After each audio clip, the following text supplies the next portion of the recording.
जिसके ऊपर परमेश्वर की दया है, जिसके ऊपर परमेश्वर की कृपा है, जिसके ऊपर परमेश्वर की दया दृष्टि है। तो वचन ऐसा कहता है उत्पत्ति 39 में और उसकी 23 आयत में कि यूसुफ के वश में जो कुछ था उसमें से बंदी गृह के दरोगा को कोई भी वस्तु देखनी ना पड़ती थी, क्योंकि यहोवा यूसुफ के साथ था और जो कुछ वह करता था यहोवा उसको उसमें सफलता देता था। जब वो जेल में पहुंचाया गया तो वहां पर भी परमेश्वर ने उसको अंगरक्षकों का, कैदियों का ऊपरी अधिकारी बना दिया था और वहां पर भी परमेश्वर ने उसको अधिकार दे दिया था। हमारे जीवन में जब दुख आता है, तकलीफ आती है, संकट आता है, हम बीमारी में होते हैं, हमें लगता है हम कैद में हैं, जैसे यूसुफ कैद में था, फिर भी परमेश्वर का वचन कहता है कि यहोवा यूसुफ के साथ था। इसके लिए वो जो कुछ भी करता था वह परमेश्वर उसमें उसको सफलता देता था। यूसुफ चुना गया था परमेश्वर की ओर से। याकूब और उसके बेटों को और याकूब और उसके पूरे घराने को परमेश्वर जब मिस्र लेके जाता है तो उसके पहले ही परमेश्वर ने यूसुफ को वहां पर भेज दिया था कि वो अब्राहम, इसहाक और याकूब को दिया हुआ वचन अपना पूरा करे। परमेश्वर की योजना में अगर हम बंदी बनाए गए हैं, आमीन, हालेलुया। यूसुफ परमेश्वर की योजना में बेचा गया था। यूसुफ के ऊपर परमेश्वर की योजना में जलन की गई थी।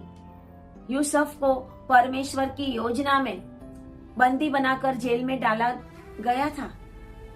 उसके ऊपर गलत इल्जाम लगाए गए थे, लेकिन जो परमेश्वर के चुने हुए हैं उनके जीवन में हमेशा परमेश्वर, चाहे कोई भी सिचुएशन हो, वो सब मिलाकर उसके जीवन में भलाई ही उत्पन्न करेगी, ऐसा परमेश्वर का वचन कहता है। क्या हम यूसुफ के समान परमेश्वर के चुने हुए हैं?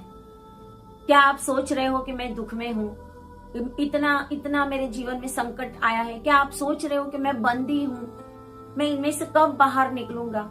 चाहे आप बंदी हो, चाहे आपको कैद किया गया हो, चाहे शैतान आपको परेशान कर रहा हो, चाहे किसी भी रीति से आप बंधन में हो, लेकिन अगर आप परमेश्वर के संग चल रहे हो और परमेश्वर आपके साथ चल रहा है, तो उस बंदीवास में भी परमेश्वर आपके लिए बड़ी बड़ी जगहें तैयार करने के लिए जा रहा है। आमीन। प्रभु आपको एक बहुत अच्छी ऊंचाई वाली जगह के ऊपर ले जाने वाला है। हालेलुया। और यहाँ पर हम देखते हैं कि जब वो जेल में था तो जो पकाने हारा और पिलाने हारा था उसको स्वप्न आए। यूसुफ के स्वप्न ने उसको मिस्र में भेज दिया। जलन हुई उसके ऊपर कि ये हमारे ऊपर अधिकार चलाएगा और उसको बेच दिया गया। लेकिन जब मिस्र में गया और बंदी बना और पोतीफार की स्त्री ने इल्जाम लगाया, उसके बाद जब कैद में था तो परमेश्वर उसको छुड़ाने के लिए पिलाने हार और पकाने हार को दर्शन देता है, स्वप्न देता है। आमीन, हालेलुया।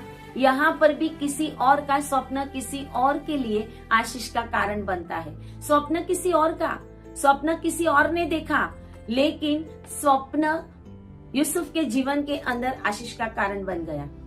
जब यहाँ पे हम देखते हैं 40 अध्याय के अंदर के पिलाने हारे को स्वप्न आया और जो फिरौन का पिलाने हारा मतलब फिरौन के हाथ में जो कटोरा देकर उसको दाख रस पिलाया करता था, वो और पकाने हारा दोनों को कुछ गलती की वजह से जेल में डाला गया था। वो भी यूसुफ के साथ जेल में थे।